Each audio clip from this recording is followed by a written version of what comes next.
Welcome to our college football power rankings for 2023. We're going to talk about the top 20 teams, and these are our estimates, our rankings. If anyone has any objections, let's put it in the comments, but give us valid reasons why you support your team. Starting at 20, we have North Carolina. Of all the teams on our list, this is our most conflicting.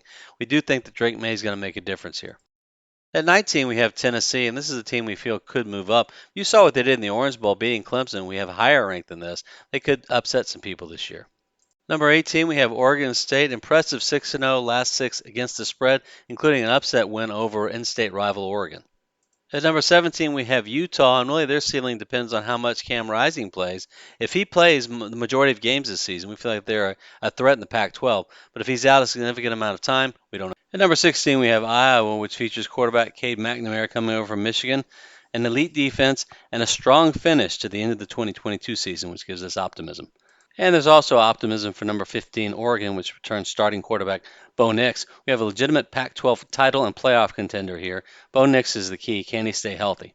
For number 14, Texas A&M, we wonder if this year might be the year that recruiting class of 2022 starts to show results. We think so. And if Alabama and LSU slip a little bit, the Aggies could be a surprising champion in the SEC West this year. But for now, we have them at 14.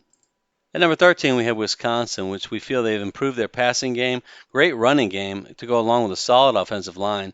We see this team challenging in the Big Ten and potentially surprising and upsetting some teams. At number 12, we have Washington, and we feel like this team is definitely a contender. Nothing else for the Pac-12 championship game, but could go a little further. Finished at number 8 last season and finished on a strong 7-game winning streak to end the season. And for number 11, Texas, the only thing that stands between them and the playoff could be a week 2 matchup at Alabama. Obviously, no light challenge there. But after that game, the only challenging games they have are TCU and Texas Tech, one of which is at home. And for number 10, Notre Dame, we knew they had a strong rushing attack, good defense, but weren't prepared for how good Sam Hartman was going to be. We think that improved passing attack makes them a dynamic playoff threat, definite challenger. We have Penn State at number 9. We think that's a strong team. Great finish last year, finishing at number 7 with a big Rose Bowl victory over Utah. Only problem for Penn State, they have the same conference as Michigan and Ohio State, which we have significantly higher rated.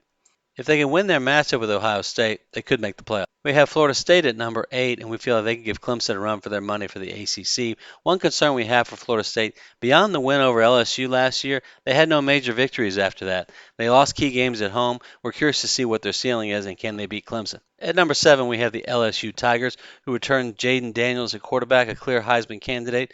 LSU Tigers won the SEC West last year. That's no small feat. And after the game against Florida State, the only tough game is at Alabama, so we like their chance. At number 6, we have USC. Several people probably think this is too high of a rating, but we think that Lincoln Riley is going to improve that defense. If not, they're going to drop. And on offense, obviously, Caleb Williams, they're going to score. But can they stop people this year? That's the question. We're going to start Alabama at 5, but we could see them dropping due to schedule difficulty. They have to play Texas, LSU, at Texas A&M, and even the Iron Bowl this year is at Auburn. And the Tigers play the Tide very tough at Jordan-Hare. For number 4, Clemson, we anticipate a bounce-back season as Dabo Swinney gets those guys back to national prominence. They've got a fairly easy schedule this year with the 2 toughest games, both at home, Notre Dame and Florida State. So we could see this team easily in the playoff. For number 3, Ohio State, what a great performance in the playoff to unfortunately come up short. We have them at number 3, but we are curious how much C.J. Stroud's departure is going to affect that team. We believe Ryan Day is going to reload and they're going to be just fine, so we've got them at number 3, and we anticipate another playoff return. And at number 2, we have the Michigan Wolverines. We anticipate a return to the playoff for Jim Harbaugh's team. We see that their rush-heavy attack will be able to overwhelm some defenses that are predominantly designed to stop the pass these days. We anticipate Michigan's going to return. We wouldn't be surprised if they actually end up with the number 1 seed. But for the number 1 seed, we have to give that to defending 2-time champ, the Georgia Bulldogs. And while it's true that Georgia lost a lot of talent to the NFL, especially over the past 2 years on the defensive side, they again look to reload this season and can take advantage of a fairly easy schedule for SEC terms as they play Auburn and Ole Miss from the West, not Alabama, not LSU, not A&M, and then in the East only really Tennessee can challenge them.